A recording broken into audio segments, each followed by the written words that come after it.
Scanning സമയത്ത് അഴിച്ചുവച്ച രോഗിയുടെ 5 പവൻ സ്വർണ്ണാഭരണം നഷ്ടപ്പെട്ടു.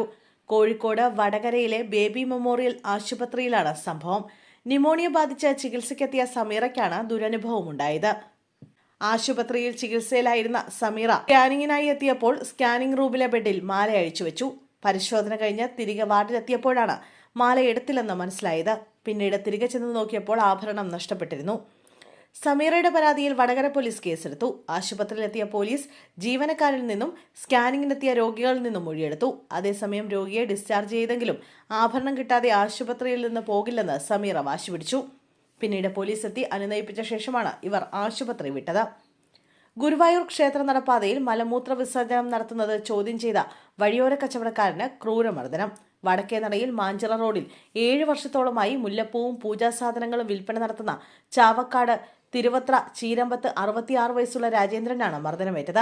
കഴിഞ്ഞ ദിവസം നടപ്പാതയിൽ മലമൂത്ര വിസർജനം നടത്തുന്നത് രാജേന്ദ്രൻ ചോദ്യം ചെയ്തിരുന്നു. പിറ്റേന്ന് കട വിസർജ്യ വസ്തുക്കളാൽ മലിനമാക്കി. ഇതിന്റെ ദൃശ്യങ്ങൾ സഹിതം പോലീസിൽ പരാതി നൽകിയിരുന്നു. ഇതിലുള്ള വൈരാഗ്യമാണ് ആക്രമണത്തിന് കാരണമെന്ന് രാജേന്ദ്രൻ പറഞ്ഞു. ഇരുമ്പ് പൈപ്പ് കൊണ്ടുള്ള അടിയേറ്റ് ഇയാളുടെ വലത് കൈയുടെ എല്ല് പൊട്ടി.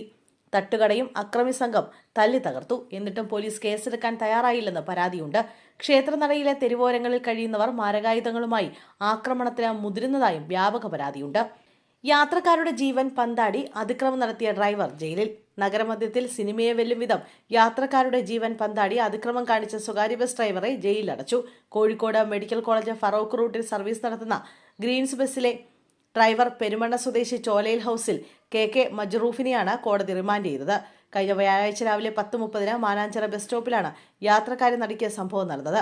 മത്സരയോട്ടം നടത്തി മാനാഞ്ചിറ എത്തിയപ്പോൾ ഇയാൾ മറ്റൊരു ബസ്സിൽ ബോധപൂർവ്വം ഇടിപ്പിക്കുകയായിരുന്നു.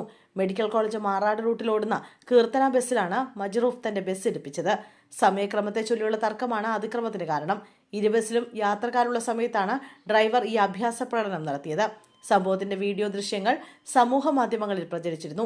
കീർത്തന ബസിന്റെ ഡ്രൈവർ നൽകിയ പരാതിയിലാണ് പോലീസ് കേസെടുത്ത് മജ്റൂഫിനെ അറസ്റ്റ് ചെയ്തത്. കോഴിക്കോട് പിതാവ് മകനെ കുത്തിപ്പരിക്കേൽപ്പിച്ചു. കോഴിക്കോട് മൂന്നാംകല്ലിലാണ് സംഭവം. പള്ളിക്കണ്ടി സ്വദേശി യാസിൻ അറാഫത്തിനാണ് കുത്തേറ്റത്. സംഭവത്തിൽ യാസിന്റെ പിതാവ് അബൂബക്കർ സിദ്ദീഖും മറ്റൊരു മകൻ മുഹമ്മദ് ജാഫറും കസ്റ്റഡിയിലായി. മകൻ യാസീൻ ആക്രമിക്കാൻ ശ്രമിച്ചപ്പോൾ താനും മകനും ചേർന്ന് പ്രതിരോധിച്ചതാണെന്ന് ഇയാൾ മൊഴി നൽകി. മകൻ യാസിൻ നിരന്തരം ആക്രമിക്കാൻ ശ്രമിക്കുന്നതായി കാണിച്ച് പിതാവ് നേരത്തെ പോലീസിൽ പരാതി നൽകിയിരുന്നു. കുത്തേറ്റ യാസിർ അറാഫത്തിനെ കോഴിക്കോട് ബീച്ച് ആശുപത്രിയിലാണ് പ്രവേശിപ്പിച്ചിരിക്കുന്നത്. യാസിൻ ലഹരിക്കടിമയാണെന്നും സ്ഥിരമായി ആക്രമിക്കാറുണ്ടെന്നുമാണ് സിദ്ദിഖിന്റെ മൊഴി. ഒഴൂർ അയ്യായിൽ മുസ്ലിം ലീഗ് ഓഫീസിന് തീയിട്ട് നശിപ്പിച്ചു. ഒഴൂർ പഞ്ചായത്ത് വാർഡ് 15-ലെ അയ്യായ ജുമാ മസ്ജിദിന് സമീപത്തെ ശിഹാബ് തങ്ങൾ സ്മാരക മുസ്ലിം ലീഗ് ഓഫീസിലാണ് കത്തി നശിച്ചത്. ശനിയാഴ്ച പുലർച്ചെ 2-ന് ശേഷമാണ് സംഭവം നടന്നത്. 3:30 ഓഫീസ് കത്തിയ വിവരം അറിഞ്ഞതും വാർഡ് 13 വെള്ളാച്ചലിലെ മുസ്ലിം ലീഗ് സെക്രട്ടറി എബ്രാഹിം മുണ്ടക്കുറ പറഞ്ഞു. ഓഫീസിനകത്തുള്ള ഫർണിച്ചറുകളും സ്പീക്കർ സെറ്റുകളും പൂർണ്ണമായും കത്തി നശിച്ചു. ഓഫീസിലെ ഷട്ടർ ഉയർത്തിയാണ് തീ വെച്ചതെന്ന് കരുതപ്പെടുന്നു. ജുമാഅത്ത് പള്ളിയുടെയും ഓഫീസിനടുത്ത വീട്ടിലെയും CCTV ദൃശ്യങ്ങളിൽ നിന്ന് 3 ആളുകൾ ചേർന്നാണ് തീ വെച്ചിരിക്കുന്നതെന്നും കണ്ടെത്തി. Malappuram special branch police, Malappuram DYSP, Tanur DSP എന്നിവരുടെ നേതൃത്വത്തിൽ വൻ പോലീസ് സംഘം സ്ഥലത്തെത്തിയിരുന്നു. മലപ്പുറത്തു നിന്നും ഡോഗ് സ്ക്വാഡും വിരലടയാള വിദഗ്ധരുമെത്തി പരിശോധന നടത്തി.